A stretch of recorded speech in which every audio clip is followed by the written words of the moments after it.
Woo! Good evening, my friends. Wow. So, listen, I got this thing titled because Bev put some bullshit out today. And we're going to go over that. But while I was just about to go live, I saw that Aiden, Turtle Boy, had dropped a new Bederow letter. So we are definitely about to go over that because you know we love our Bederow letters. Yes, we do. Give me 1 second here. I gotta find it though.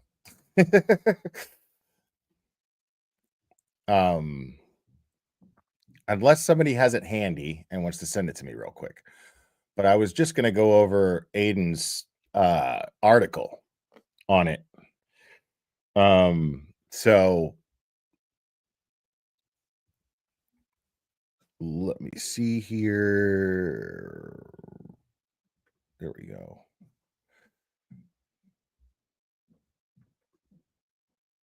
All right.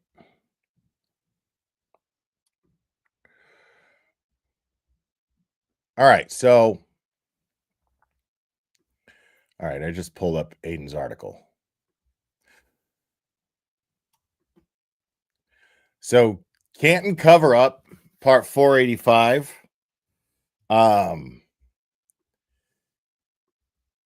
Attorney Mark Bederow sends letter to police chief Helena Rafferty demanding investigation into Chris Albert for illegal wiretapping. I fucking love it.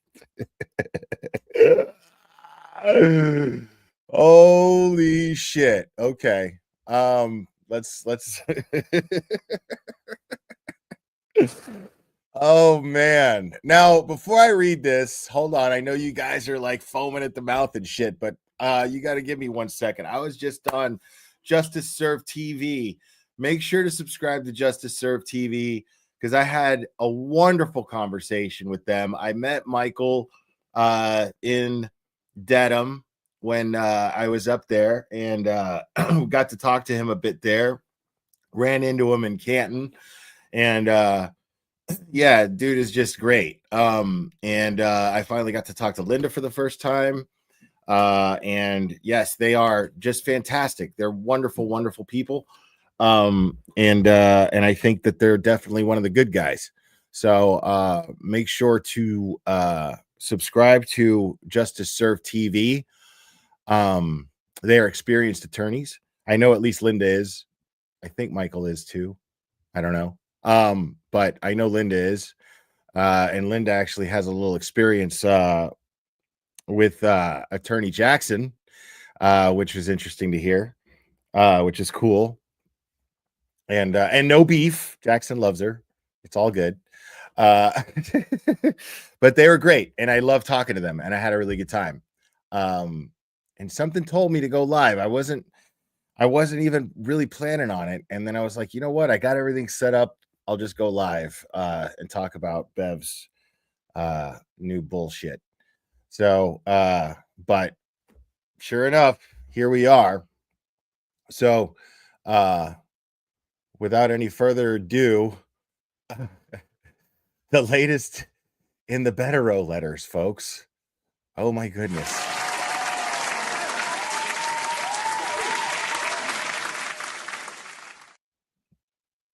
All right. So it's obviously addressed to Helena Rafferty at the Chief of Police, Canton Police Department, 1492 Washington Street, Canton, Massachusetts. Referral for criminal investigation of illegal interception of oral communications. There's no way I'm gonna read this without laughing, bro. Like, Bederow rules. Along with Dear Chief Rafferty, along with co-counsel Timothy Bradle, I represent Aiden Carney, who is, wait a second, hold everything, folks. Hold everything. Oh, here we go.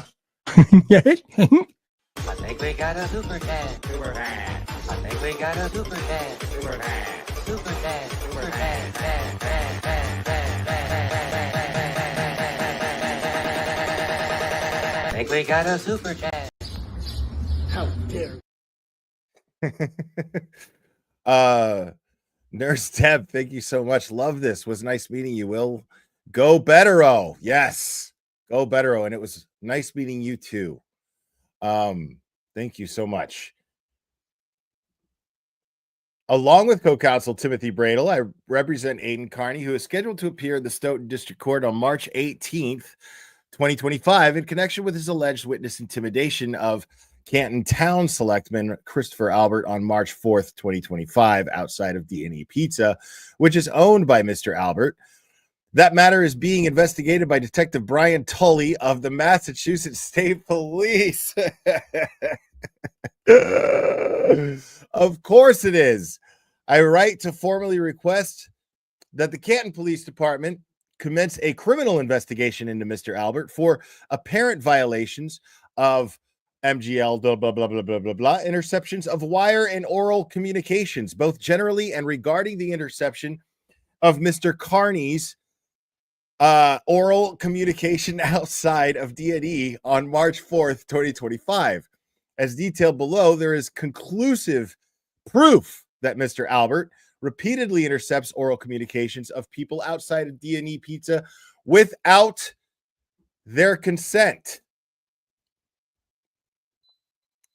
Hold on a second. So I was reading it through, okay.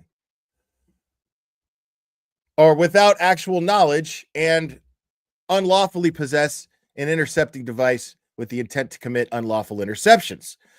To the extent that the CPD is incapable of conducting a fair and unbiased investigation due to Mr. Albert's position as a town selectman, which grants him oversight over the CPD and your term of employment and compensation.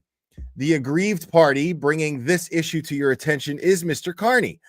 Mr. Albert's brother, Kevin Albert, serves as a CPD detective and or CPD's vigorous yet unsuccessful attempt to prosecute at least 10 individuals for allegedly intimidating, quote unquote, Mr. Albert by exercising their First Amendment right to criticize the protection, or excuse me, to criticize the prosecution of Karen Reed.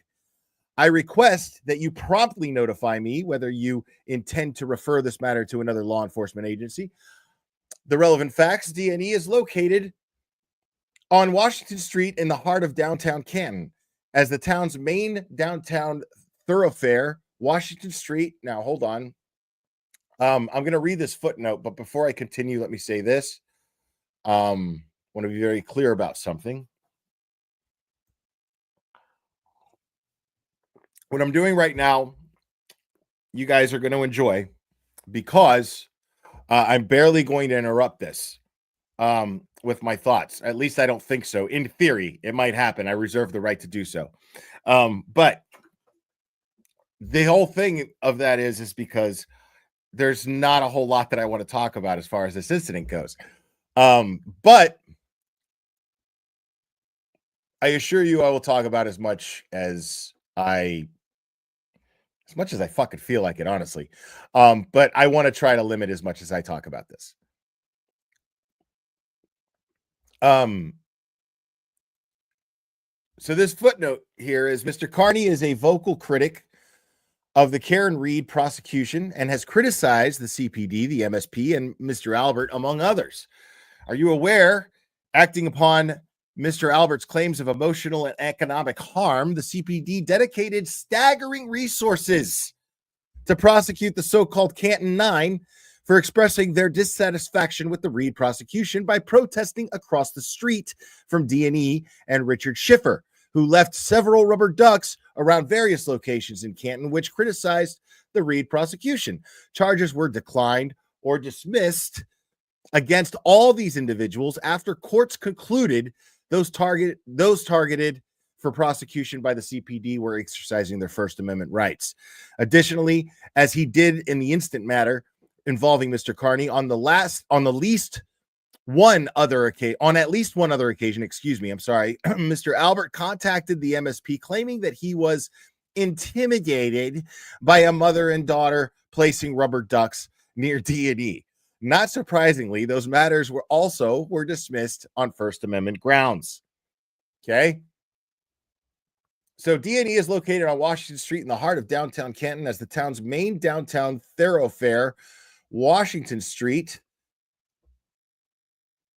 contains the heaviest pedestrian and vehicular traffic in Canton. D&E utilizes two WISE cameras, one of which, and that is WYZE, one of which is perched outside aimed directly at Washington Street and the sidewalk. There are no signs or notices posted at D&E warning customers or passerby that their private oral communications are subject to being intercepted and recorded.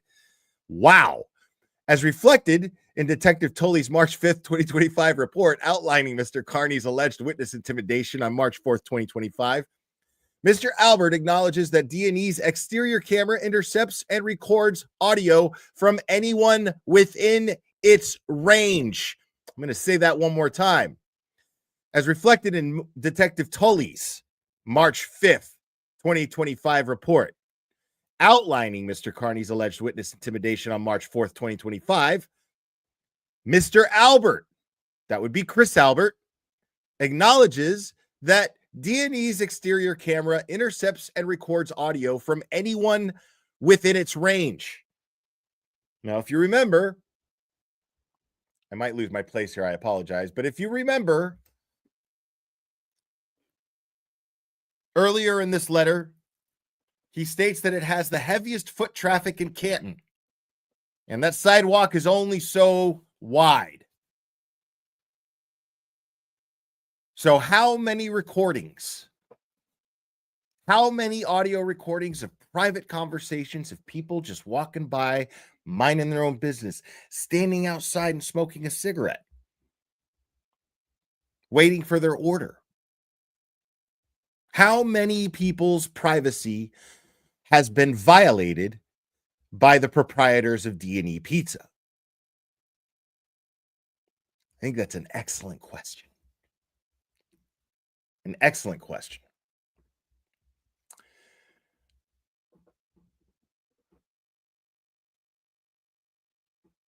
Let's see if I can remember where I was. As reflected in the title, blah, blah, blah. I already read that twice. The exterior of the building is audio recorded. Audio is captured by exterior camera. In other words, Mr. Albert admits that he can and does intercept and record private oral communications made by anyone in D&E's Pizza's proximity. And not only, folks, does Chris Albert admit this, but he admits it in a police report written and filed by Lieutenant Tully.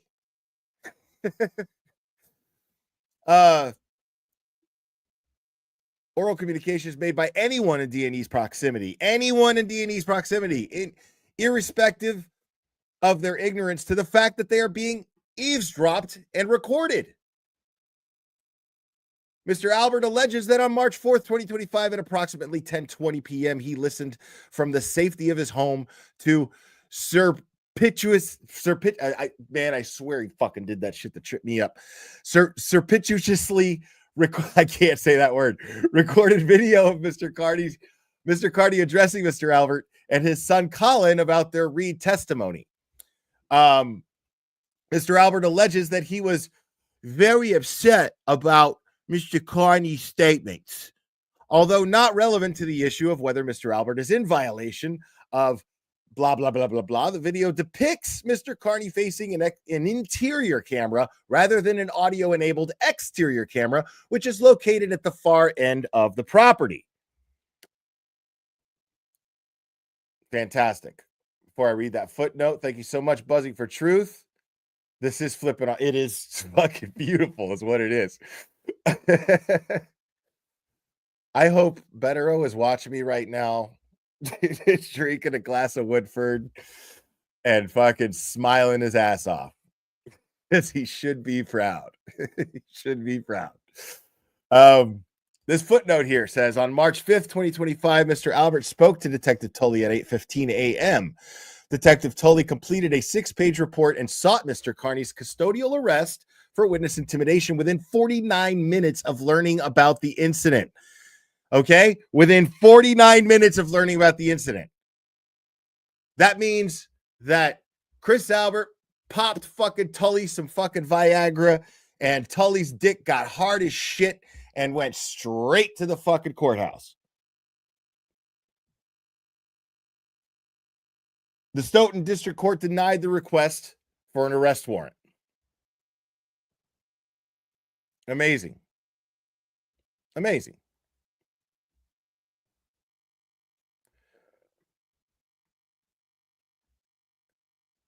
And now the applicable law, so on and so forth, requires the consent of all parties, in bold, for the recording of oral communications. The statute's preamble details the legislator's concern with the uncontrolled development and unrestricted use of modern electronic surveillance devices, which pose grave dangers to the privacy of all citizens of the Commonwealth. Accordingly, a stated legislative intent of the statute is to ensure that the secret use of such devices by private individuals must be prohibited. Emphasis added. Unlike the Fourth Amendment, blah, blah, blah, blah, blah, provides protection to an aggrieved person, a non-consenting recorded party, even where the individual does not have a reasonable expectation of privacy. Commonwealth, blah, blah, blah, blah, blah, blah, blah. Consequently, a recording made on this public sidewalk or thoroughfare may violate the statute. Secret recordings made on cell phone in public places, including sidewalks, held illegal. Under the Massachusetts statute, a recording is made secretly and thus illegally, where it is made without the actual knowledge of the person being recorded. This means that Mr. Albert has no absolute right to record oral communications made by someone positioned on a public sidewalk or street within range of D&E's audio camera. And I guarantee that this is the most oral that Chris Albert has ever gotten. Yet this is precisely what D&E's exterior camera is set up to do. Mr. Albert's blanket audio recording of individuals outside of D&E without their actual knowledge constitutes a felony, a fucking felony, which states that any person who willfully and secretly audio records another without prior authority by all parties to the communication is guilty of a felony. Significantly, the statute contains an evidentiary presumption that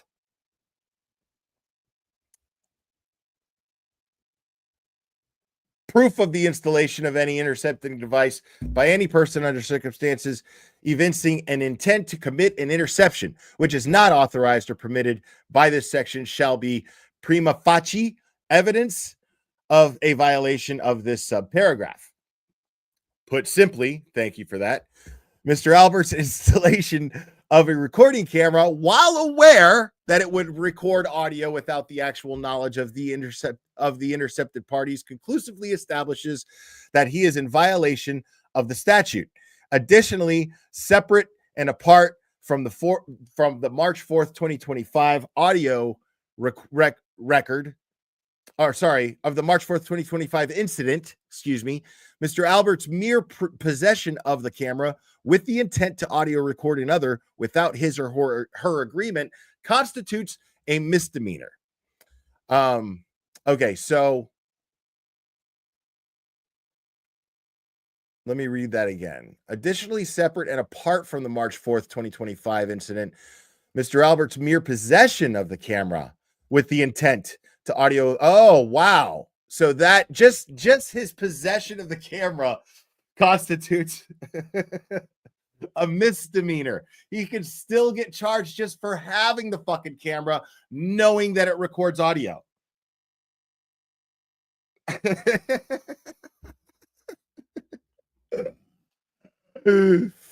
Oh my God, bro. Like, drink that shit in. Drink that shit in. It is essential that the CPD be even-handed in determining whether to investigate potential criminal violations without regard to any relevant party's views on a controversial matter of public concern, such as the merits of the Reed prosecution. Here, there is overwhelming evidence that a town selectman and longtime business owner is violating the law and flagrantly invading the privacy interest of anyone who makes oral communications within range of D&E's exterior camera. You ever read a part of a paragraph, bro, and want to dance? Like, I'm reading that shit, and on the inside, my body's going like this. You know what I'm saying? Y'all can feel me. Y'all who are dancers, y'all can feel me. You know what that is. That's that shit right there. That's that shit. Okay? Bederow. Oh my God, dude. Failure to investigate here will lessen the public's confidence in the CPD's ability to apply the law in an unbiased manner and to protect the public without regard to a possible offender's prominent political status, in the community, his family's close relationship with the CPD, and his involvement in and enthusiastic support of the prosecution of Karen Reed. Yeah, it's all a little too coincidental, ain't it, Helena? Come on.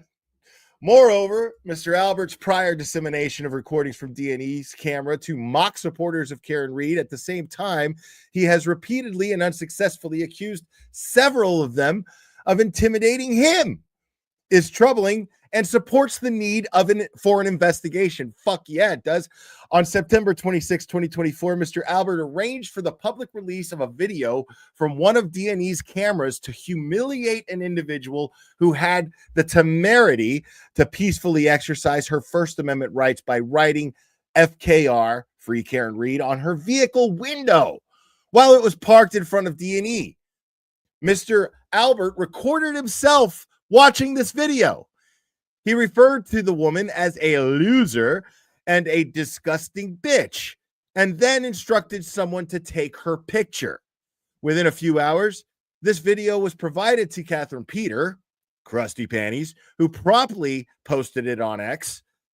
It stands to reason that if a town selectman is undeterred from making such inappropriate comments about his constituents or town visitors, and he is brazen enough to publicly disseminate the video to shame someone exercising her right to free speech, he is more than willing to secretly intercept and record oral communications made by others outside of his place of business. For these reasons, we request that the CPD investigate whether Mr. Albert's interception of oral communications of Mr. Carney on March 4th, 2025, or of anyone else within range of the cameras located at D&E violates blah, blah, blah, blah, blah. Respectfully, Mark motherfucking Bederow and Timothy Bradel and Aiden Carney. People, you know how this.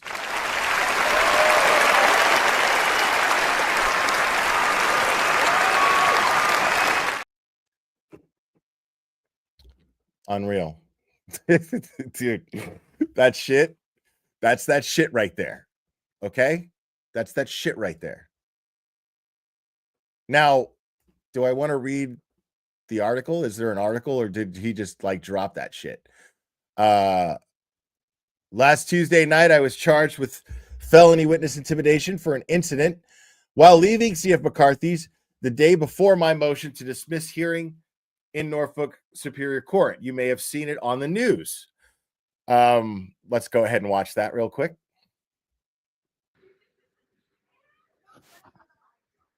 Now, holla at your boy. Oh, hold on a second.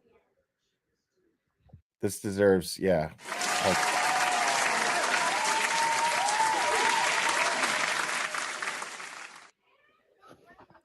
Yes.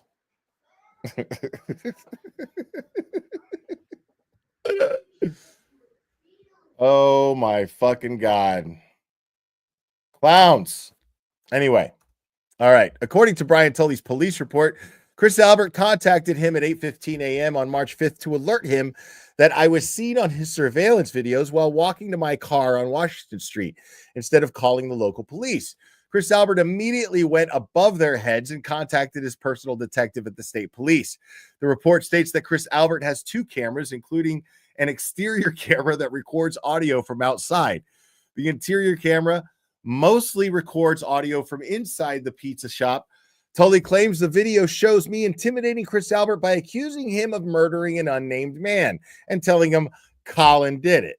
This made Chris upset, and for the reason he asked for the clerk at Stoughton Court to issue an arrest warrant for felony witness intimidation. Now, I guess this is the police report. Oh, I've been waiting for this one. Dude, Jesus fuck right here, dude. All right. On March 5th, 2025, at approximately 8:15 hours, I spoke with Christopher Albert. Chris Albert is a witness in the open Norfolk Superior Court case of Commonwealth versus Karen Reed.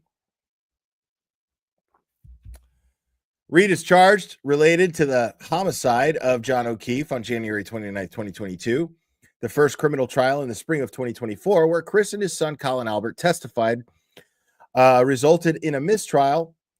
The retrial is scheduled to begin on April 1st, 2025 on Norfolk Superior Court.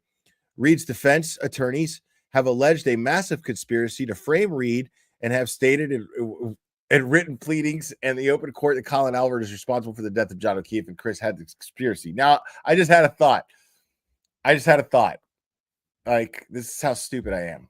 Thank you. In Bederow we trust, Buzzy with truth. Absolutely. I agree. Thank you. I just had this thought. Like, what if Bev is like, what if Bev just lost her shit, right? Has gone completely off the fucking rails, bro. And she is hyper fucking focused, just dead set, a moving train on this trial starting on April 1st, just so she could be like, April Fools, y'all. Like, I was just fucking around. Case dismissed. And if the feds are coming, just know I was goofing. I was just goofing. Okay? It's an April Fool's joke, people. Dude, what happened to sense of humor, everybody? Like, imagine that shit. That would be like, and you know what's so fucked up is that I wouldn't be surprised. I'd be shocked at the whole thing, but I'd be like, dude, that would explain the insanity. Like, that's a more logical explanation than this shit really happening to Karen Reed. Think about that for a second. This all being an April Fool's joke perpetrated by Auntie Bev in the Commonwealth. This all being an April Fool's joke actually makes more sense than the reality. I want you to really, drink that shit in, bro.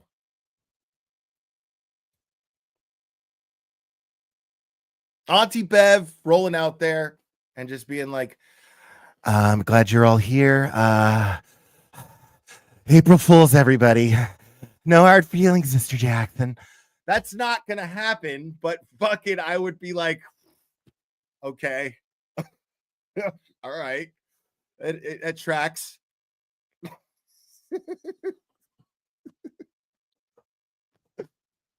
Jesus fuck, man. That actually makes more sense. And it's not a thing. Think about that. Anne Marie, thank you so much. Bederow letters are better than Shakespeare. And everybody's April Fool's is ruined. Like, you got to be a real badass fucking trickster, dude. Like, within the community to pull something off within the community. Like, it's not going to happen. Like, everybody's going to be like on April Fool's fucking alert, dude. It's too big of a day. Now, one might argue, well, the trial is a big distraction. It might distract some people. I guess you just got to figure out who those people would be, right? Who's fucking stupid enough to get distracted?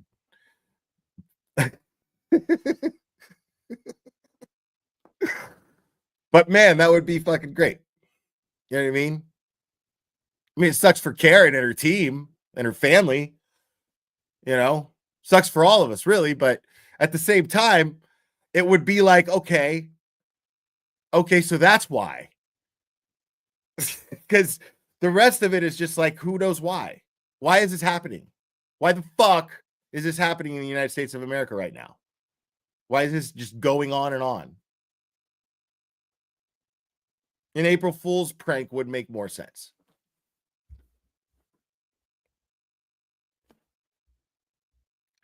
Yes, Your Honor. I would like to go ahead and file a motion to dismiss on behalf of the Commonwealth. I was just goofing. I just wanted to let you know. I was just. I'm that guy at the office. You know, you could just ask anybody. Like you ask Michael Morrissey, he'll tell you. You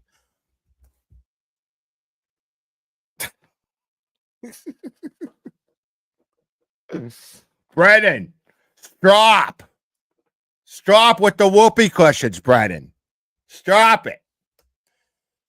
It's the only thing that makes sense. It's the only thing that fucking makes sense. Let's continue with Tully's bullshit fucking report here. Beginning in April 2023, Carney began posting articles to his website and social media accounts where he adopts the defense allegations as true and makes personal attacks on the civilian witnesses. Jesus, man. Members of their family and their friends. Carney authors and publishes a blog on the website, tvdailynews.com. The website has a series of articles entitled Canton Cover Up. In October 2023, I arrested Aiden Carney for witness intimidation resulting from his harassment of police and civilian witnesses in the Reed investigation. Carney was later indicted on those charges. Chris and Colin Albert are named victims in Carney's open case. Victims, I love it.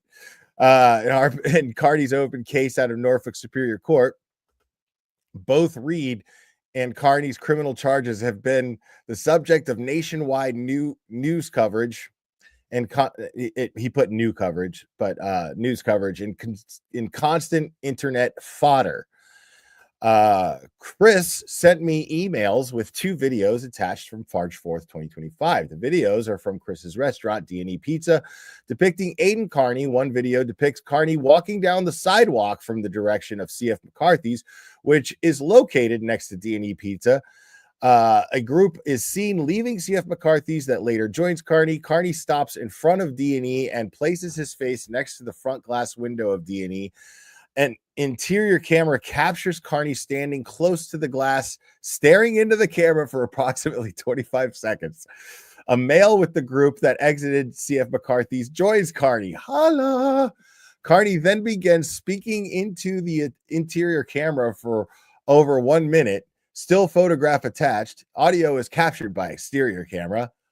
There it is. The sound of the occasional passing motor vehicle obscures the audio, but I can discern the following statements made by Carney. So you can hear cars driving by all the way out from the road. So there's that.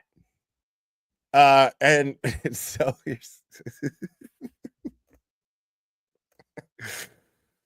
hi, Chris. What have you done?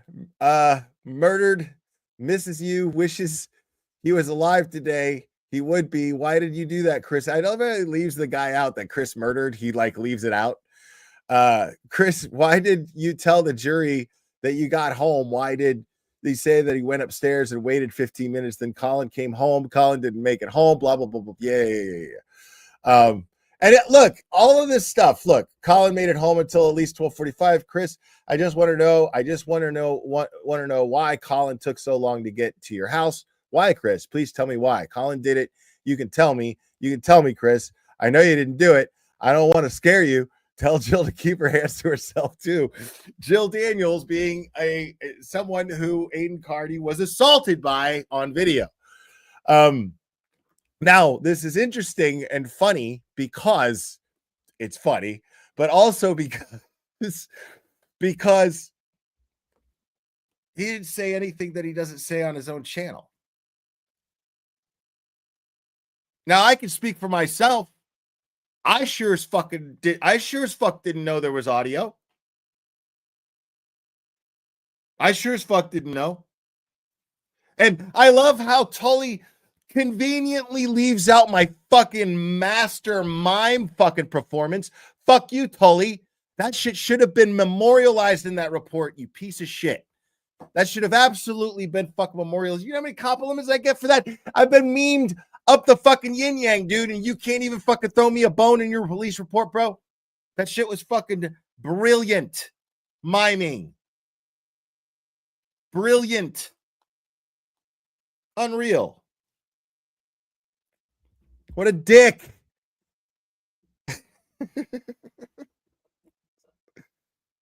You fucking cocksucker. So, like, listen, man, I didn't know there was fucking audio, you know? And what's funny is that's the reason why I didn't say anything. Because what was the point? There was no audio. You know what I mean? What was the point? You know, that was part of the reason. You know, when you're walking by, you see this fucking surveillance camera, you don't assume it's picking up audio. Or you do. You know? So, like, if I had to guess, I don't know. It's just my opinion. If I had to guess, I'd say Aiden was just doing that for our benefit. We watch his show. He was just saying those things for our benefit. There's no thought of witness intimidation or scaring anybody. You know what I mean? That sure as fuck didn't cross my mind. And me and Aiden were laughing too much for me to think it was going through his. You know, because we were laughing at ourselves. We were just fucking two drunk idiots. You know what I mean? Neither one of us drink that often. So, you know, like we were just two drunk fucking idiots. That's exactly it. Garrett, my man, listen. That's all I am. I'm the fucking class clown that never fucking grew up, bro. That's it. I found a way to be a class clown for a living. Keep a roof over my head. Because I'm a stubborn fuck. I wish my teachers could see me now. Fuck them. Seriously. And then this is intimidating to somebody. Grow the fuck up. This is not intimidating to you. You're just fucking trying to fucking weaponize the law to railroad Aiden Carney. Because why the fuck didn't you charge me? Because that's what I want to know. I went to the courthouse. I was right there. I wasn't running or hiding from nobody. I'm a witness. You can take a statement? Nothing? The fuck?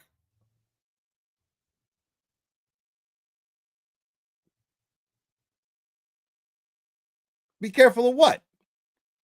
These motherfuckers recorded us illegally.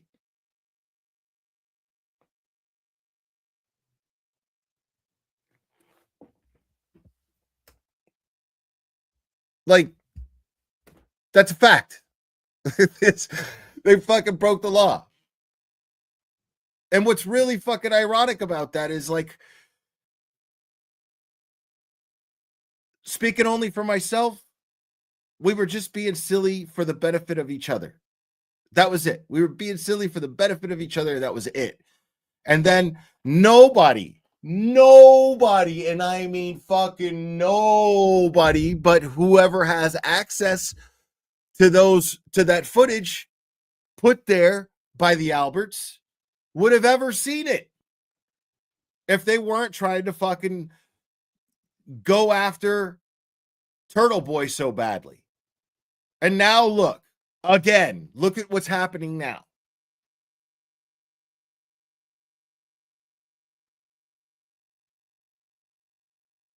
Like, when do they learn? That's just instant karma, dude. That's what that shit boils down to. Instant fucking karma. Like, that's not even that you did that. Like, karma is this kind of thing when I hate when people misuse that shit. Hank's Magic Fact One, Aiden was just having a bit of fun with you, kind of like ass grab it. Right. Yeah, that's all it was. A little bit of grab assing. Okay. That's all it was. It was fun. shit, silly, drunken shit.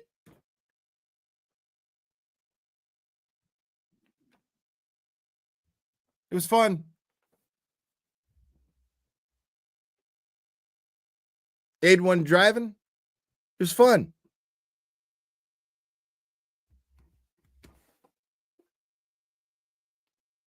Like, that's all we were thinking about. And we weren't thinking about anybody else's expense because the store was closed. There was nobody fucking there. Nobody fucking thought that their audio was going to be recorded. Like, at worst, which I didn't even think about at the time, I just would imagine fucking, like, in any situation, the person seeing it would just be like, well, look at these fucking retards. And then go about their day. Like, what is that shit?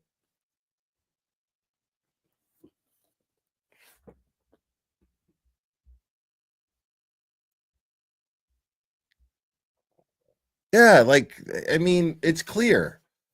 And then look at him now. I wonder if Helena Rafferty will do her job. I wonder if Helena Rafferty will do her fucking job and charge Chris Albert with the felony that there's proof of, that he provided proof of, that Lieutenant Tully memorialized in a police report. So I wonder if Helena Rafferty will make an arrest and do her job.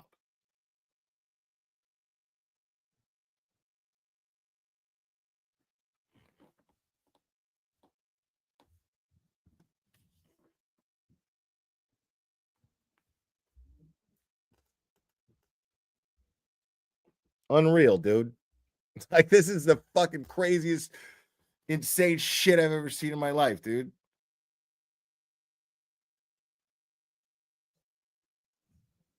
Like, I could think I could think of 100 more stupider, dumber things that I've done under the influence of alcohol. And then that happened. You know what I'm saying? Like, I don't have enough fingers and toes to count how many things that I've done that were vastly dumber than that under the influence of alcohol.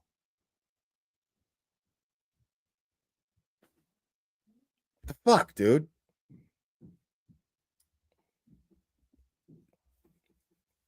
The statements made by Cardi in his conduct of standing outside D&E Pizza is the same conduct that was the basis for his indictment. I love it. So thank you for pointing that out, Tully, because when this gets thrown out, the rest of his fucking charges should get thrown out.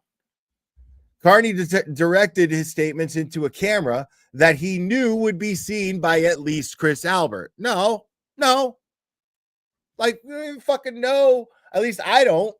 I didn't fucking know that I would only watch something on a camera if I was looking for something, or if I was like after you're closed. Like, I've managed many places where I could watch what's on the camera on my fucking phone. And the only thing that I'm ever going to fucking actually like look through it for is if something happened and someone told me, hey, this happened, and then I'm going to go, oh, let me see if the camera caught it. Right? I mean, other than that, I'm not looking at the cameras unless like I'm off and I want to just see and I check in on the employees and I'm just making sure they're not fucking leaving food out and shit. Make sure they're, making sure that everything's done before they're sitting around. Johnny O, thank you so much. The Commonwealth is like an infomercial for corruption. Wait, there's more. Totally. Absolutely. This is insane. The craziest shit ever.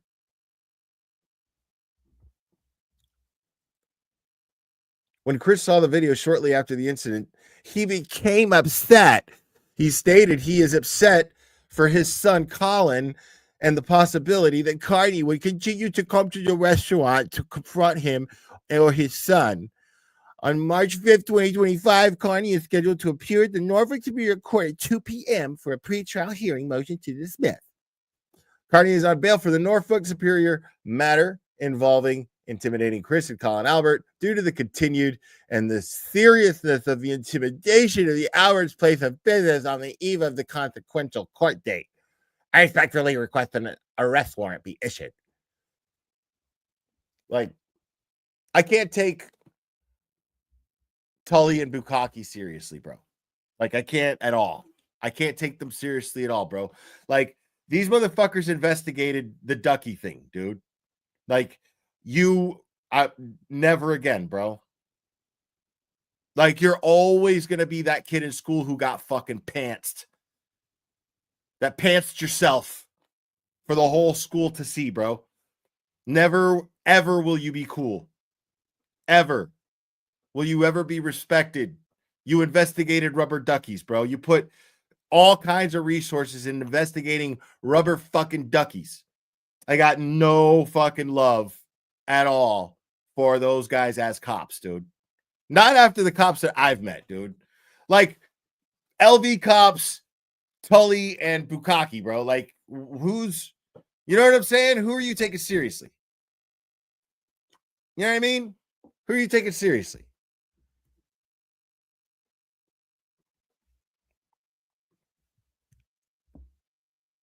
The clerk declined to issue an arrest warrant. When Robert Cosgrove read this report out loud in court, he made it sound as if I was accusing Chris and Colin Albert of being involved in the murder of John O'Keefe, and that I directed this speech towards them. However, the actual videos and evidence shows that this was a lie. Both cameras show that I'm walking by D&E Pizza and notice something in the window. I stare at it for 25 seconds before Will the Glarer, holla, comes over and begins doing a comedy routine with me by putting his arms through my arms in order to do the T-Rex hands. The T-Rex hands, exactly, bro. Like, you see, Tully, at least fucking Aiden had enough decency to acknowledge the fucking comedy genius behind that very original routine. Jesus. Dick. Prior to that, I hadn't said a word, and I assumed that I was not being audio recorded since secretly intercepting audio is a crime. Chris Albert is an elected official and the brother of a Canton police detective. I never would have assumed that he would blatantly violate the law by installing a device that intercepts audio of anyone who passes by. So everything I said after that I assumed would not be heard by Chris Albert due to the fact that the pizza shop was closed and Chris wasn't there. Exactly. At that point, I started doing a bit with Will in which I said that Peter Berger wishes he was alive today. Berger was the Hungarian foreign exchange student who Chris Albert was convicted of killing in 1994 and served 6 months in jail for. Wow. Tully's report intentionally doesn't include the name Peter Berger because he wanted the magistrate to think I was talking about John O'Keefe. Wow. From there, I made jokes and uttered the phrase, if Colin did it, which is very different from Colin did it, which Tully put in his report. All right, we got to see this.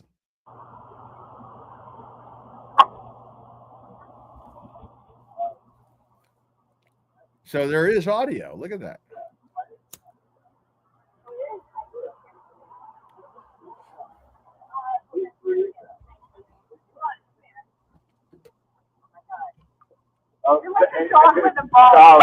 Wow, that's loud, dude.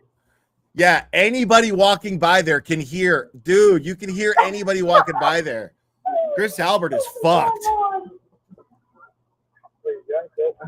They've been recording people illegally. You got to do the where I sign on and you talk.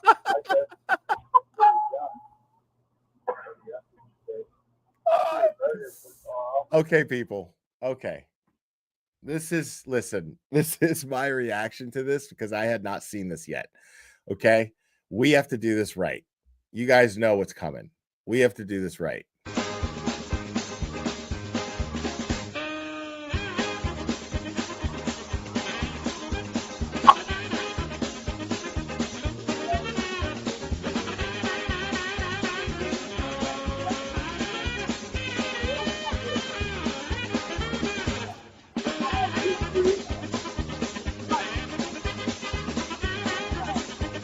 Oh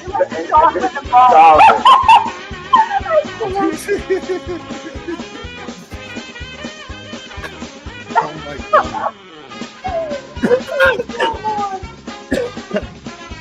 Oh my god.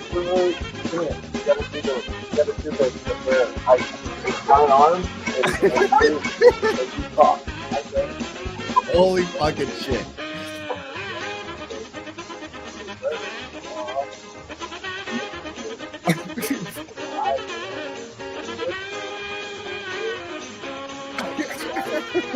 Oh my god, dude.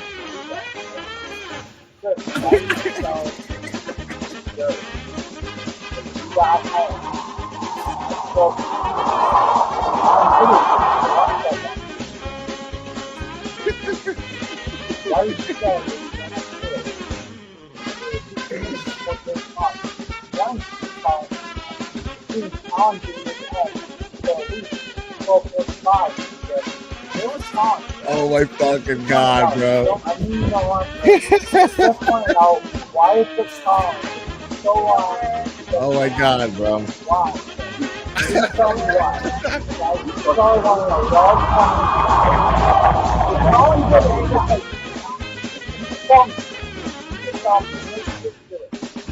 but I don't want to scare you, guys. I feel that you can answer yourself too.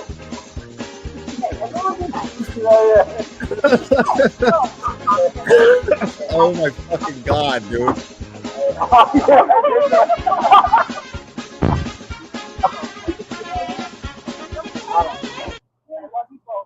Oh my fucking god, dude. Most ridiculous shit ever, dude. Yeah, bro. Because when people commit a fucking crime knowingly, right? When they commit a crime, they just stand around right after and chill and shoot the shit, right? That's what people who just committed a crime do. Is that how that works? I gotta say, folks, this might be my best live stream fucking ever. It might be. Knock on wood. This is insane. This is the most insane shit in the world. I have to change the title of this because I don't even know. Well, maybe I'll still go over the Bev stuff. We got time. We'll chill for a while. It's fucking ridiculous. Like, we're fucking retarded, dude. We're fucking retarded. Unreal.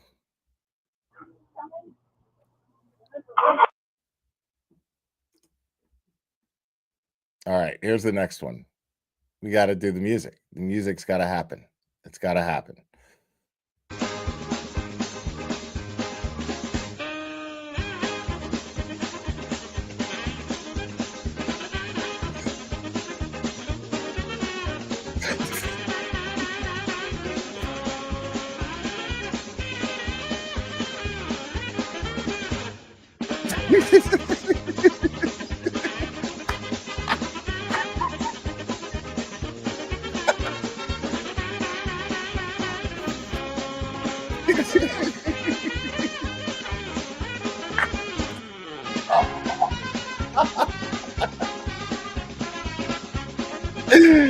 Oh my fucking god, bro.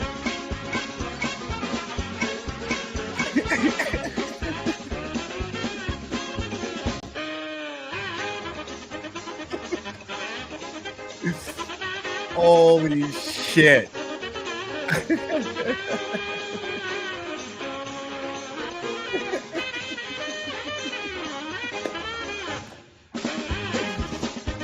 Oh my god, brother.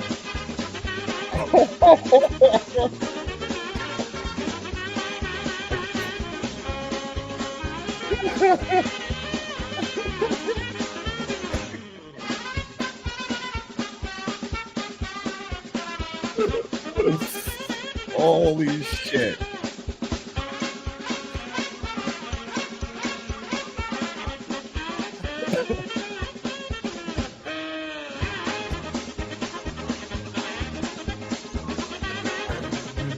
Oh my god, dude.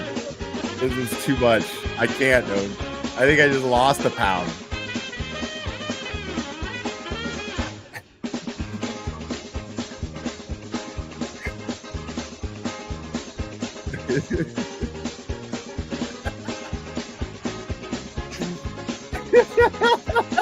Oh god, I don't remember doing that at all.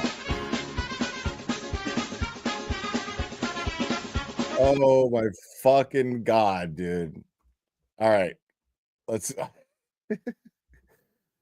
Aiden goes on to say this was nothing more than grab assing.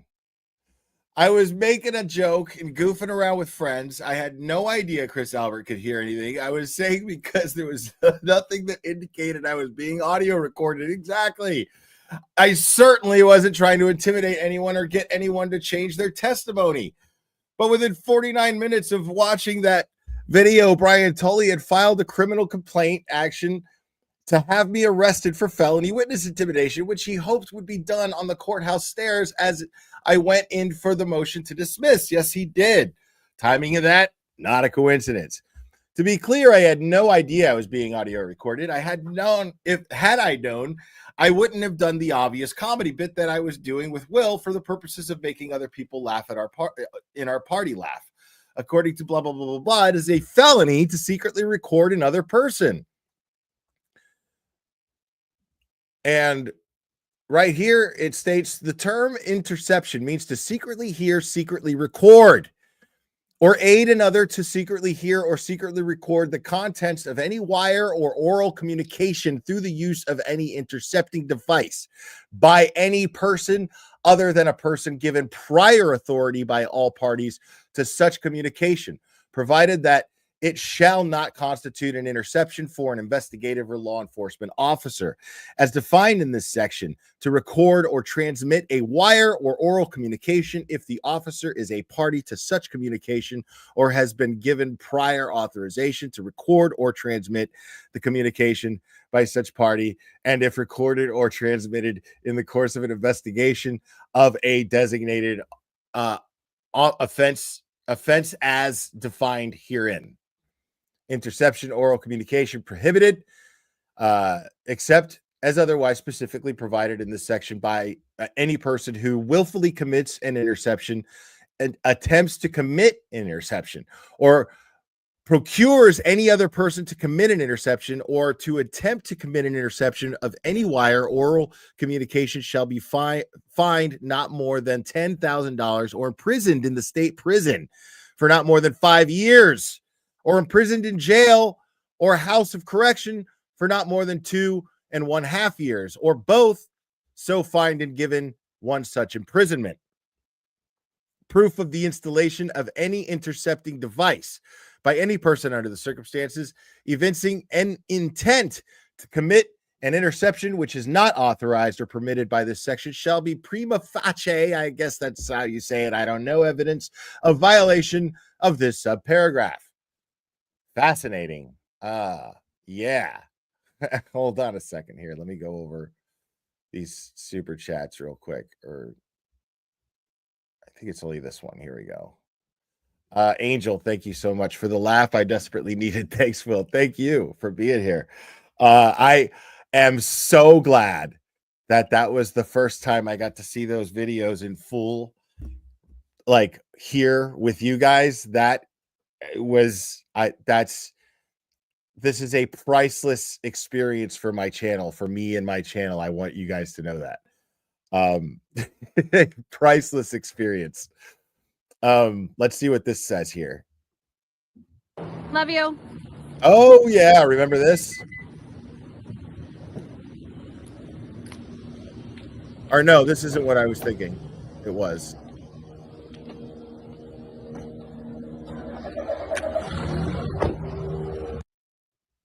Okay. I don't know what that was, but the exterior camera was a primary camera used to audio record me, and at no time did I look at it or even notice it's there, which Attorney Bederow noted in his letter. Okay. Oh, okay. I guess that's footage to show where the camera was. Or I don't know. I don't understand.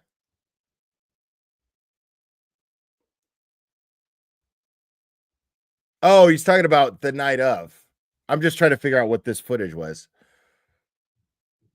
No signs anywhere. Yeah, there's no signs.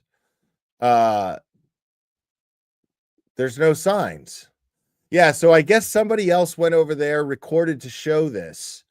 And okay, that makes perfect sense. Chris Albert is Helena Rafferty's boss and recently voted to give her contract extension and a raise. His brother is a detective on the Canton Police Department. Chris has used the Canton Police Department to unsuccessfully have at least 10 individuals charged with intimidating him by exercising constitutionally protected speech outside of his pizza shop. All of these charges and criminal complaints, Canton 9 and Rubber Ducky Kingpin Rich Schiffer, were dismissed or not filed. Yet they keep weaponizing this statute against anyone who advocates for justice for John O'Keefe and Karen Reed. Canton police are clearly not capable of fairly investigating him, and Attorney Bederow has asked Chief Rafferty to refer this matter to another law enforcement agency that isn't conflicted. To the extent that the CPD is incapable of conducting a fair and unbiased investigation due to Mr. Albert's position as a town selectman. Okay, so this is just, Bederow's from Bederow's letter. The public has a right to know that when they walk on this public sidewalk, that they are being secretly listened to by an elected official who has shown in the past that he will disseminate those recordings to Twitter trolls for the purposes of public humiliation. Because that's exactly what happened. That's exactly what happened. Because how did Krusty Panties get a hold of him before this police report was released, made public? Interesting, right? And it's also interesting that it's a Canton selectman. Think about this. Not only are people walking by D&E Pizza, heavy foot traffic, up and down, passing D&E Pizza, talking to their lawyers, maybe, talking to their priest, maybe, walking by D&E Pizza, and they're being secretly recorded. But they're not just being secretly recorded. They're being secretly recorded by a Canton selectman. Someone in one of the highest positions in that town. This man is eavesdropping on his entire town. One could argue that. Chris.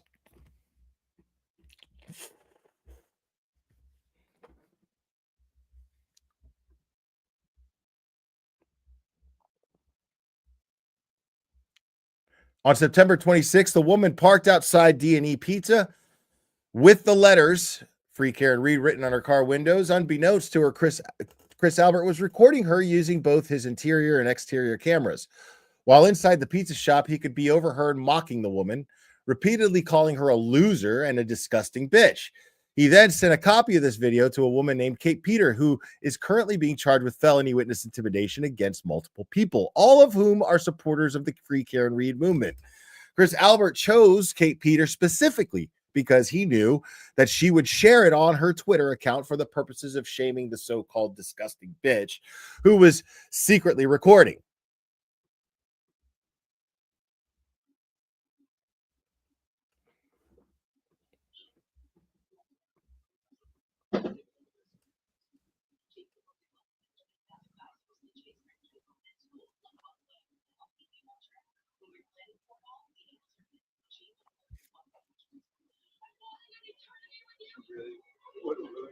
What a loser. It's a grown man, an elected official. What a disgusting bitch. Wow. Take a picture of it. Wow.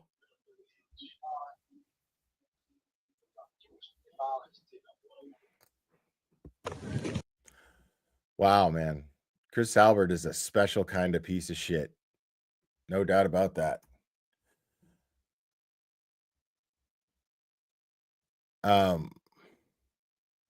Yeah, and this is the stuff. I just want to keep going with his article because we've already read the other stuff. Ms. Peter ended up removing the video after realizing that it made Chris Albert look horrible. However, you can't hear anything outside, which further led me to believe that nothing I said was being audio intercepted when I was on this same camera last Tuesday night. All of the audio comes from the exterior camera, which I didn't realize was there. The report also claims that I could be heard yelling, "What's up, motherfuckers," while making hand movements in front of the camera, but that video has not been provided in evidence. Yeah, I don't remember that. For that, Brian Tully wanted to have me arrested and thrown in jail. On March 18th, I will be arraigned in Stoughton District Court, and there's a good chance Robert Cosgrove will file a motion to revoke my bail for another 60 days. The ball is now in Helena Rafferty's court. It is undeniable that Chris Albert is actively committing a crime by illegally recording people who have no idea they're being recorded when they walk by his pizza shop. On February 1st, 2022, according to group text messages from the FBI investigation, Matt McCabe and Brian Albert were worried about news media being at Chris Albert's pizza shop.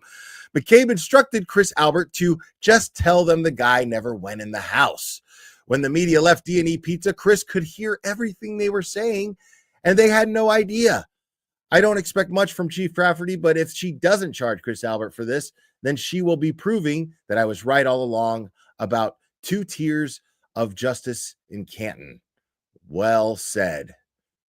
Another banger. Another banger from good old Turtle Boy.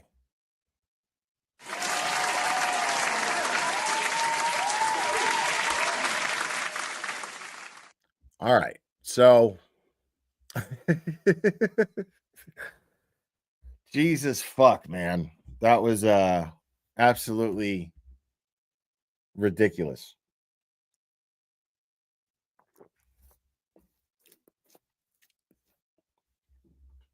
Absolutely ridiculous.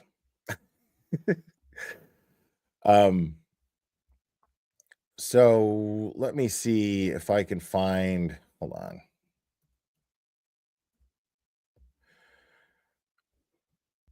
What I want to do is find the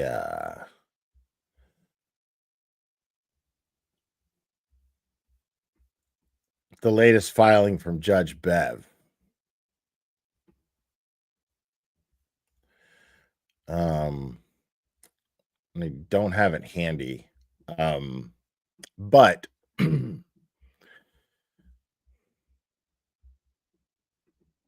see real quick.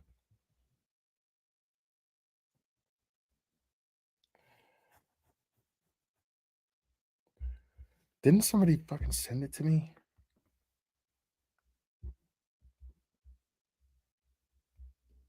Am I tripping? Yeah, I am tripping. Okay.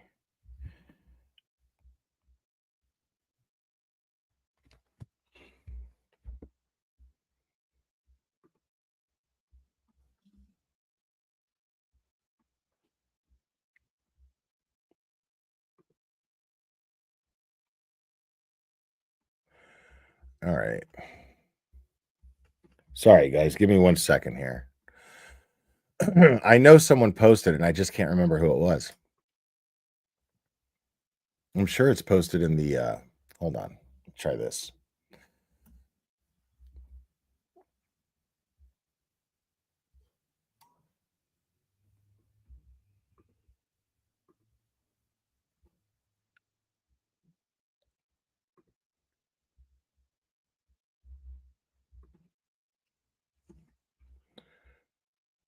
Okay. I almost got it, folks.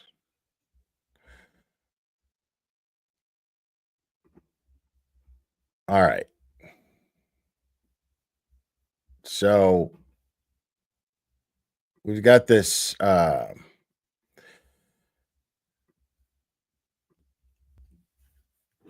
the guarantee of public trial, grounded in the democratic values of public accountability and openness, serves as a safeguard against attempts to employ our courts as instruments of persecution. I love this. Is just so fucking noble of her. Today, a trial is made public through live broadcast from registered media members who are regularly engaged in reporting and publishing of news or information about matters of public interest. While maximum freedom must be allowed, the press in carrying on this important function in a democratic society and exercise must necessarily be subject to the maintenance of absolute fairness in the judicial process. So this is just her justifying her decision here. In order to ensure the safety and well-being of trial participants, the defendant's right to a fair trial. There it is, man. There it is. Like clockwork, dude. Like fucking clockwork. She's going to dress herself up in Karen Reed's right to a fair trial it's a Trojan horse. She will dress up in Karen Reed's right to a fair trial in order to cover up her robbing her of her right to a fair trial. It's fascinating.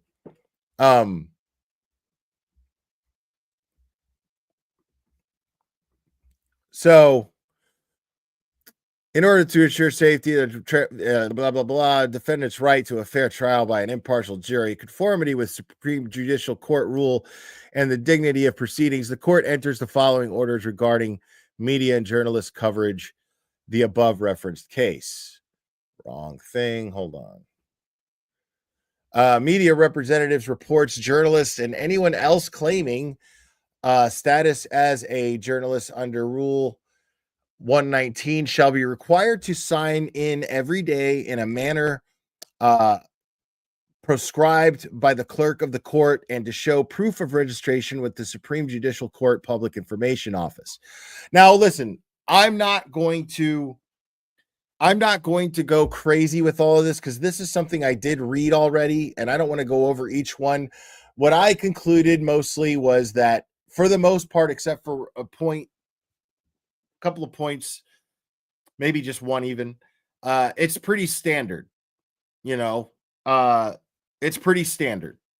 But there is a stipulation here that most of you, if not all of you, are already aware of, which would be here, except as permitted in numbers 1 and 2 above. No person is permitted to film, photograph, record, and stream, transmit, or broadcast court proceedings at any time through photographic or electronic recording devices, which is standard, including still or video cameras, cell phones, smartphones, tablets, laptops, audio recordings, or transmitting devices, or any other electronic device with communication capabilities. And that's where it gets interesting. With communication capabilities, except as permitted in numbers 1 and 2. No person is permitted to use any electronic device with communication capabilities to submit updates to social media during the proceedings.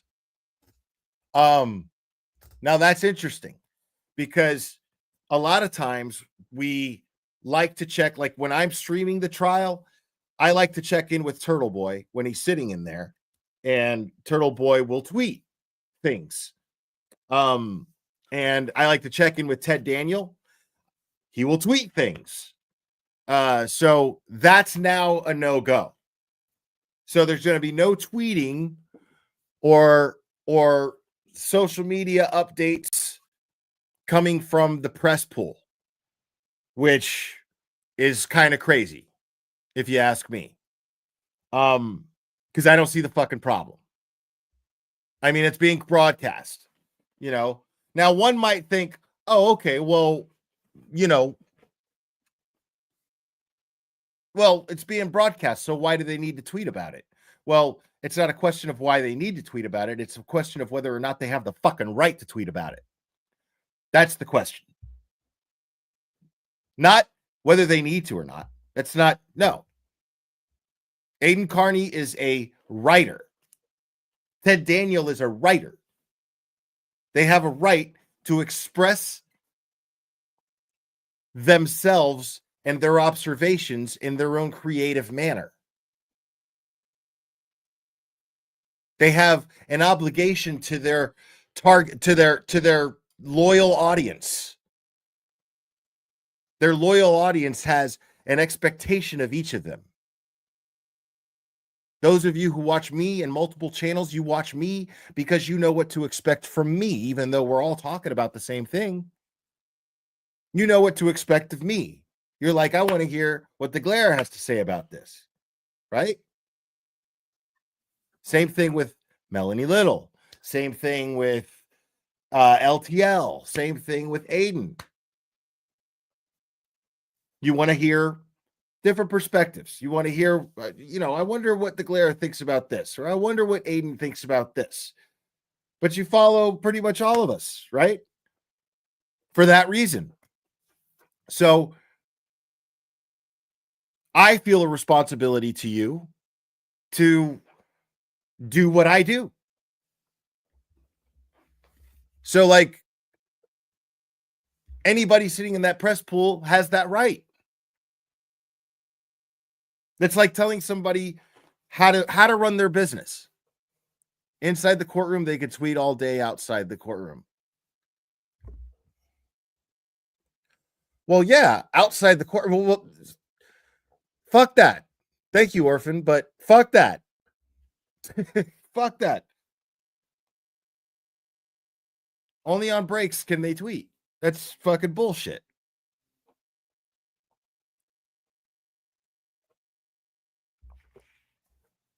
Aiden has a good judge now. And then there's another one. I don't remember which one this was. But something to do with the seating, as I understand it. Something to do with the seating, and I'm not sure which number that's on.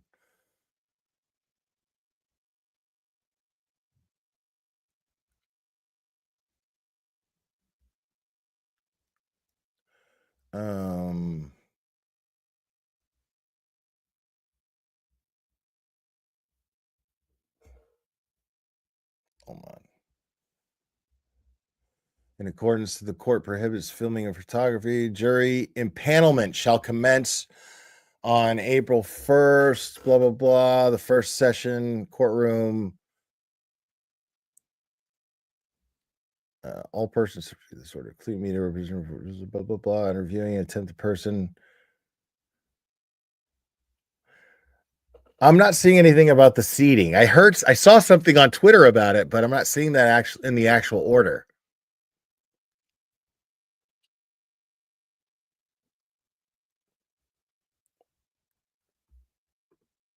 So I don't know. I don't know. But I heard something on Twitter, and I'm just not sure how accurate it is that there's now a thing where there's basically a lottery for a seat in the press box, in the press pool. No more of this sleeping outside business. And now there's a random, people have to submit themselves, and then there's a random thing that chooses who's going to sit in the courtroom. I can't help but think that that's targeted to Aiden. I honestly can't help but think that. They don't want him in the courtroom. They've been trying to figure out a way to keep him out of the courtroom since the first trial. That's undisputed. That's a thing. So it's not unfair to think that. If that's the case. Now, the excuse that they'll use is, well, last time, since Grant allegedly assaulted Jess Machado, and Jess Machado got a restraining order, and I mean, he was definitely in the wrong, because I know Aiden filmed most of it. And it was like, Grant, stop it. Just stop it. And Grant was making a scene almost every day in front of that courthouse when it came to the seating thing.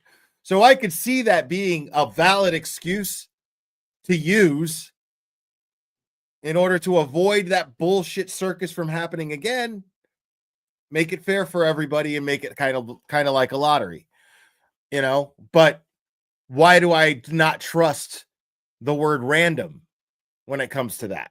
You know what I mean? So that's just my thoughts. Yo,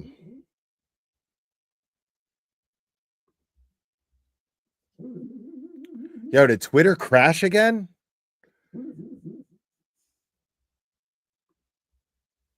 Hold on. I'm going to try to go live on there. Now I'm live on Twitter. It's weird. Oh my God, I'm crying laughing. Yeah, I missed this one earlier. I'm sorry. When are the courts ever going to get sick of this bullshit?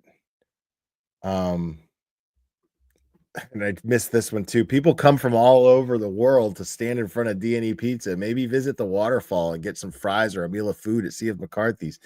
They need protection from these slimy townies. This needs to stop. Thank you so much. Yeah. Okay. I read all of these. Thank you so much.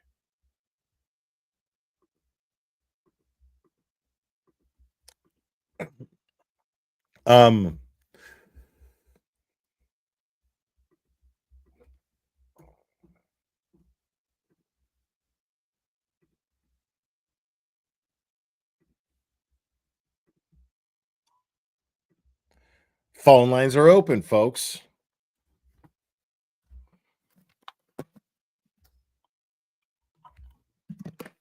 If anyone wants to call in.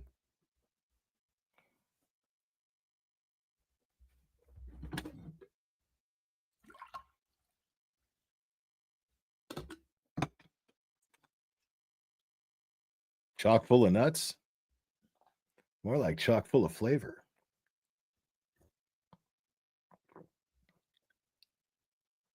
There you go.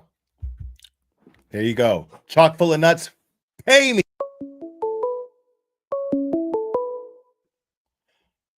Call from Liz. You're on. Who am I speaking with? Hey, it's Liz. How are you? What's up, Liz? How are you? Not much. I'm so sad I missed you. You were coming into town, and I was leaving town. It always how it goes. But what is anything going on this coming week? I'm not sure. Do what now? Like, is there any court cases this coming week? You know, I don't even know. I don't either. I got really confused. I mean, I'll find out about them in time. I always do. Yeah. No. Do you think that anything will happen with you and Aiden because of that? More of Aiden because of that. Hey, recording? Liz, it's really hard to understand you. I don't know if you need to. You know what it is.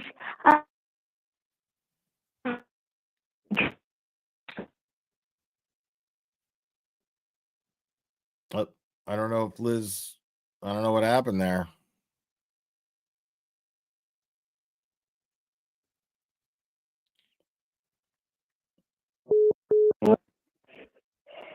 Liz, you there? You know what? Not coming in good. I'll call another day. Okay, Liz. It's great to hear from All you right, again. bye, hon. Thanks for calling. All right, bye, hon. Bye-bye. Bye-bye. Call from Donna. You're on. Who am I speaking with? Hi, it's Donna. How are you tonight? I'm good. How are you, Donna? I'm very good. I gotta tell you, I couldn't stop laughing Me too. the other night. You guys were hysterical. And you know what? It was innocent. It was totally innocent. Maybe it wasn't the smartest move, but you guys were hysterical. It was something I would have done 10, 15, 20 years ago. I'd like to personally thank the Alberts for the comedy debut. They were very nice of them to release that for everyone to see. Yeah, and you know what? The idiots just made everybody pay more attention. And that's what we want. Right. I mean, nobody would have ever saw that. Would have never saw the light of day if Chris Albert wasn't such a bitch. He's such an asshole. Yeah. They are the slimiest people. A They whiny really are. twat.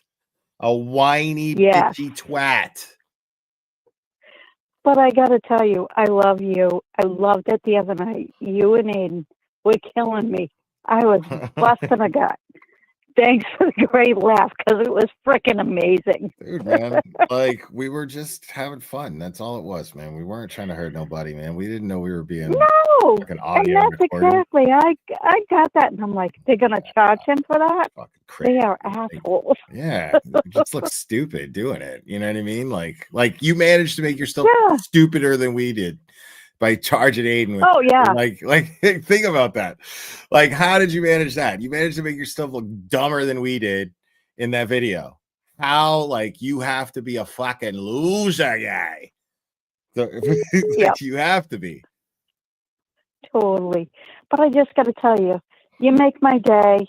You make me laugh.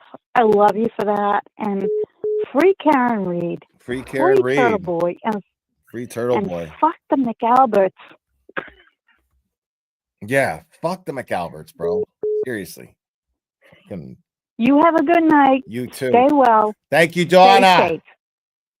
You're welcome. Bye, Donna. All right, next caller. I lost the last one.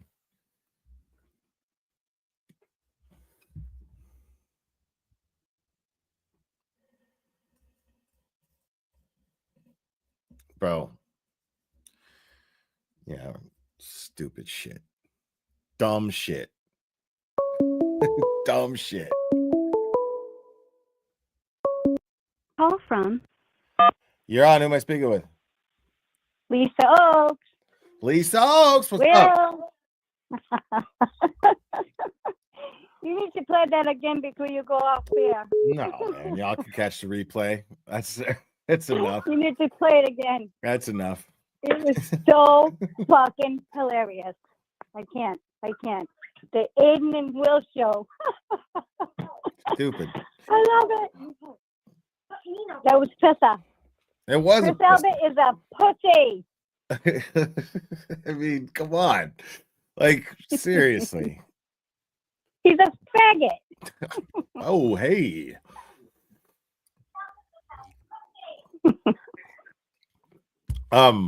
Yeah, so what's up? My prayers are going shadow. Sorry. Okay. He's just trying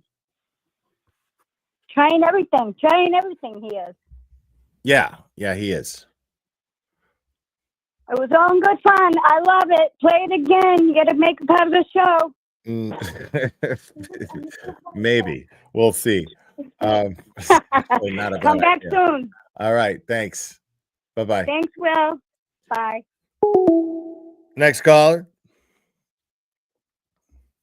Yeah, y'all need to hit the like on this motherfucker.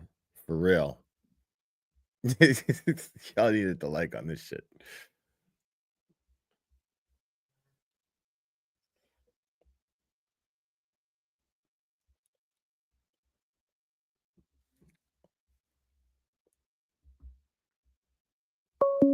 There we go. You're on. From Kate. You're on. Who am I speaking with? Hi, Will. You're speaking with Kate. Hi, Kate. How are you? Fantastic. Good. Hey, I just wanted to ask you, how come nobody's mentioned anything about Karen Reed's A Body in the Snow thing that's going to be on Investigation ID channel? Because everybody's going to watch She has it a anyway. documentary. What do you want us to say about it? It hasn't aired yet. I know. No, I'm wondering that because I put on your chat if people are going to watch it and nobody responded. And I'm like, well, I hope everybody's going to watch. Yeah, you think they're going to miss it? You know, I'm just. Yeah, everybody's going to watch that for sure. Yeah, and don't you think it's weird that it's on St. Patrick's Day? No, I didn't realize it, but no, I didn't think it was weird. Yeah, because John O'Keefe, so you know the Irish on St. Patrick's Day. That's a stretch. That's a stretch. Well, But and then the I next mean, day is court. there doesn't have to be a fucking National Treasure or Indiana Jones fucking clue and everything. You know what I mean? Like it's fucking Yeah. like it's they have marketing people there and they're like, this is the best time, this is the best slot for that, and then they do it. You know, that's how it works. Yeah. So sometimes maybe I think too much. Maybe. Yeah. But all right. Well, it was so good to see you back there. I was watching you, and it's so good that you're a supporter of them. That poor girl. I feel sorry for her. I really do. Yeah. I mean, but I'm telling you, she's strong as they come. Strong as they come. She's amazing. Yeah. Yeah. All right. Well, have a good rest of the night. All right. You too. Thanks for calling, Kate. All right. Talk to you soon. All right. Bye-bye. Yeah, man. Yeah, if you guys are feeling generous, man, Karen can always use your support. I got the link pinned to the top of the chat. Yeah.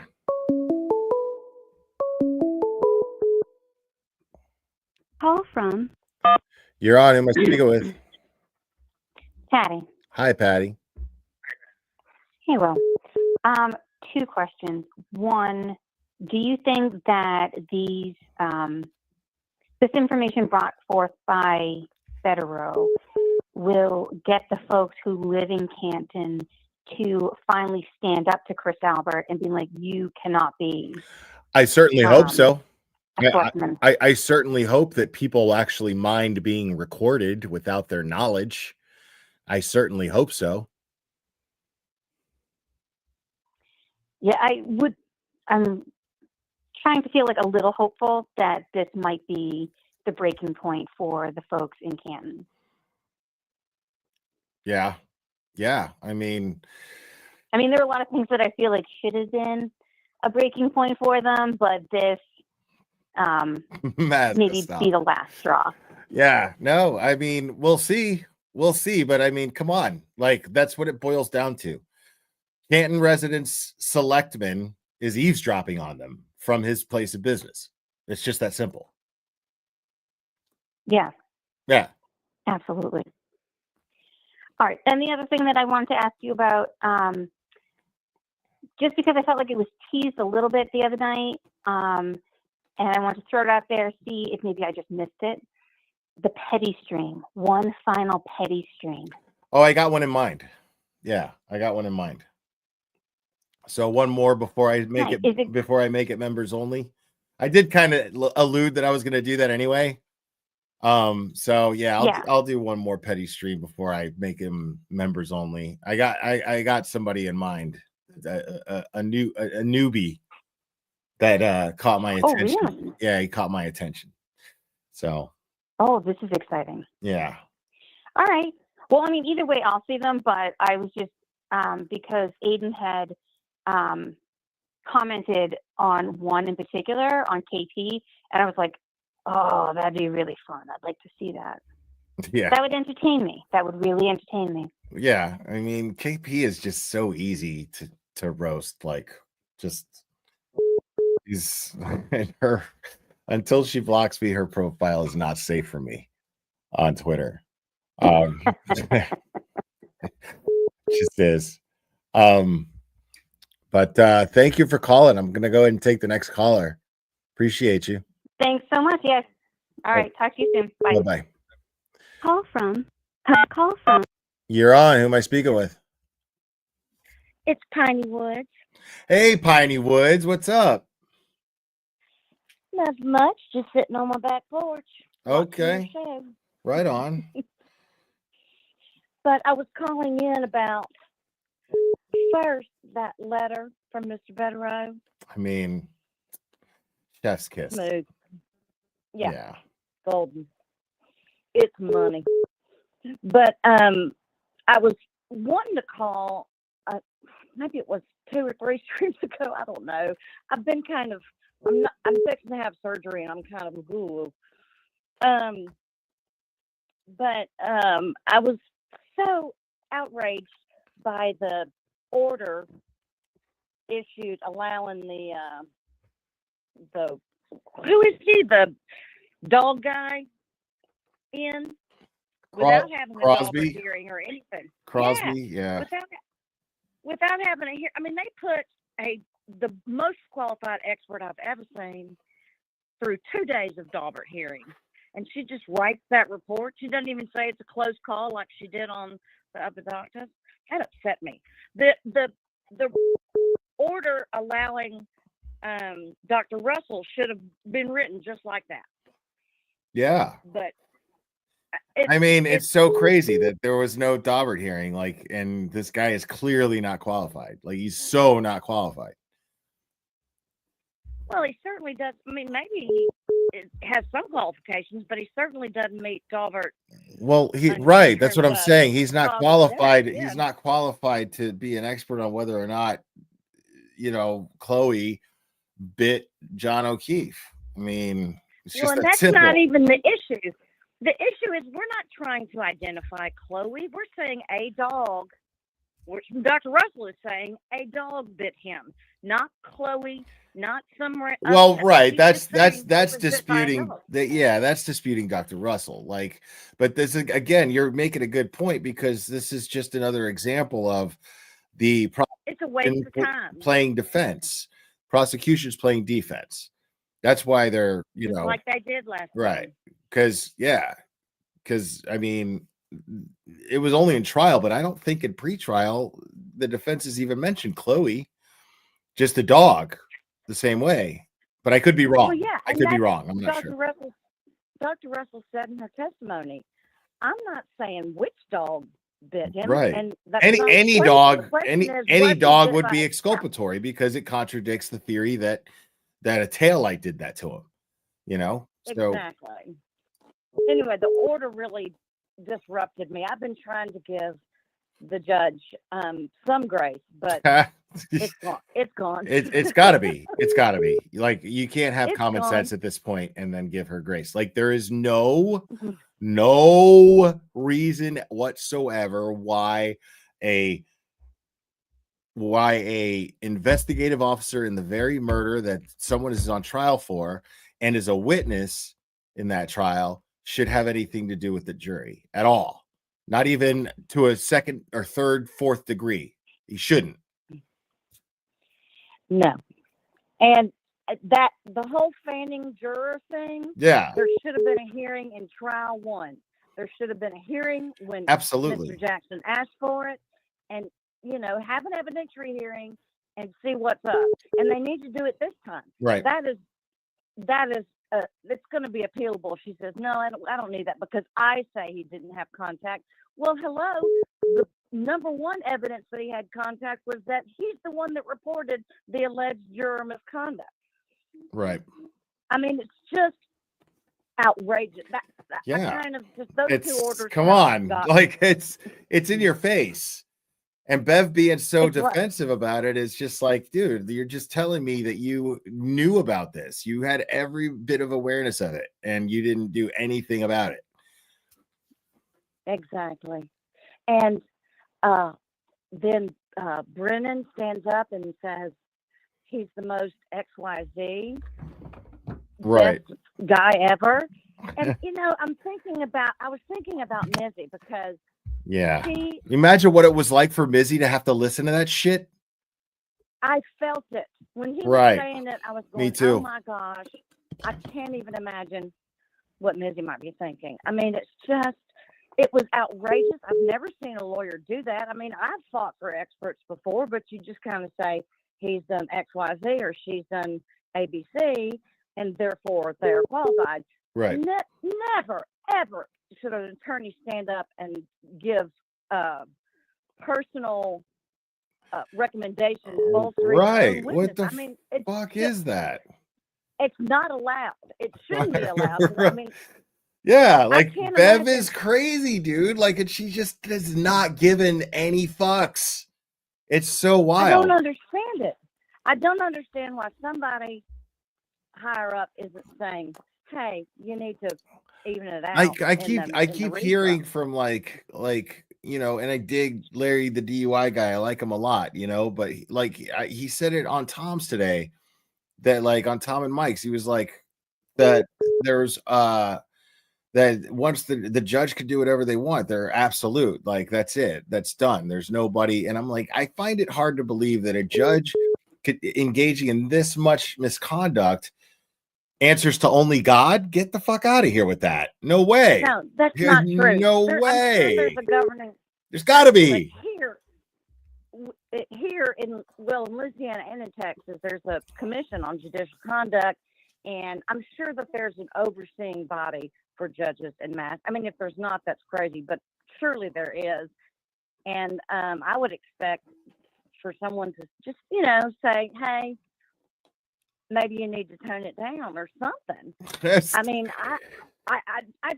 I don't understand. I've never had a judge. I've had judges that were against my side 100% and just beating me up in the courtroom. But for Clever. mostly my fault, for mostly me doing something untoward.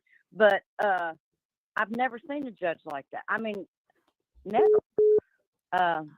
And I don't understand why a governing authority isn't having a conversation with her. Right. And surely, if Healy's not going to do it.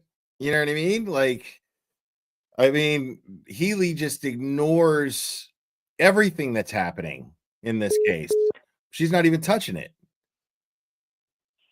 Yeah, it's odd. It's very odd. $50 off your electric bill. Like, or whatever there's an bill. entire the most major city in her whole state is demanding Karen Reed be set free, and she's completely ignoring her constituents in Boston. I mean, there's no other way to put that. Sorry, but I've rarely met a politician that has, the huevos to get behind something like that. That makes sense too, because they never do. You're right. I don't know. Anyway, I just want to say that I feel like I'm just going to say that I don't think she's corrupt, but she's certainly shown. I don't have any evidence that would lead me to believe she's corrupt, but she's certainly given plenty of evidence that she's biased in this case. I still use the word corrupt. I still use the word corrupt. I don't know if she's taking money. I don't know nothing about all that shit, but I know that if she is consistently going the opposite route of what she was sworn to do, if she is consistently making decisions that are not in the interest of justice and not in pursuit of the truth, then by definition, her position has been corrupted, and that makes her corrupt, especially when she took an oath to do it. So if she took an oath, that makes her morally corrupt. So in every which possible way that matters in this case, Judge Beverly Cannoni is absolutely corrupt, in my opinion. Well, I don't know. I don't really have evidence of that, and I really don't. You have don't? Evidence. Are you kidding? Well, let's see. Actionable evidence is what I'm saying. But the fact that it's consistent, in my opinion, is the actionable evidence. The fact that it's consistent, that it's way too much to be a coincidence, and it's been 3 years of it. 3 years. I know, and it's not a coincidence. Right. I think she's biased, and I think the defense can prove it, and I think they should file another motion for recusal, not just on these latest rulings or comments. Because that's done a lot of good. Well, I'm just saying they need to file it for the record, because you can't make an appellate record with Bev because she sustained stuff, objections made by the Commonwealth without their giving a reason or her giving a reason. So the appellate record is a mess, but you could take the sheer volume of her sustaining every single objection by the Commonwealth is enough to put in a motion to say, we've got, 852 sustaining objections that we don't know why there was objectionable. So I think if they use volume and data like that, it'll really make a difference in a motion. But they should file a motion. I think they should file another one so that the appellate court can see A, B, C, because they're not going to see it from the record, because Bev has messed up the record. And she'll mess up the next record. Yeah, right. Exactly. Every judge I've ever been before says, I say, nobody likes speaking objections, but I stand up and say, objection foundation or objection relevance. And the judge can sustain or overrule based on my objection. And so I don't really understand these no reasons. I do know I've sat on an appellate court, and I can tell you that record is going to be a mess, because you can't argue, well, she sustained it on the basis of relevance, because she didn't. She just sustained a bunch of objections and never stated a reason. So I'm done.